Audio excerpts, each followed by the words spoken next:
มาพาขี่รถตามมันเพิ่นแจ้งการมานี่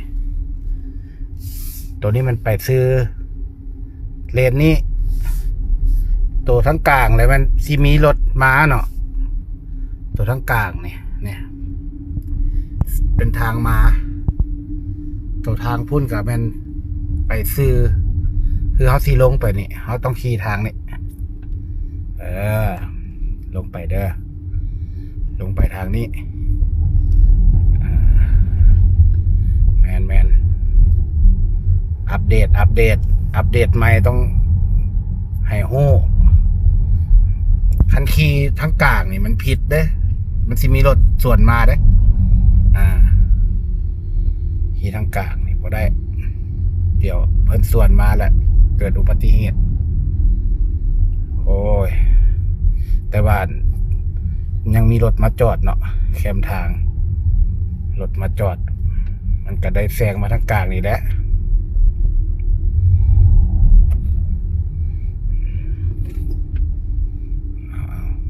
เข้าภาคนี้คือเก่ามาหลังจากมาฮอดนี้เนาะเพื่อเสียฮักเขาต้องหักมาตามนี้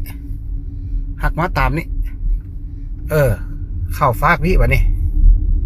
เข้าฟากนี้เพราะว่าทางกลางมันน่าจะเป็นทางรถเมล์ BRT นี่เราต้องมาฟากนี้เนี่ยบัดนี้มันต้องได้เอี้ยวมาฟากนี้บัดนี้ลูกศรเพิ่นพามาจังสิเด้นี่ตัวนี้กับบ่ได้อีกนี่ทั้งกลางนี่มันเป็นลูกศรลงมาเนาะนี่แมนจังซี่ได้แมนบ่แล้วบัดนี้ทางนี้เด้บัดนี้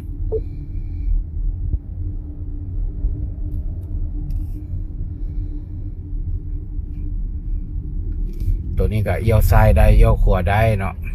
ไฟแดงอย่าพากันล่วง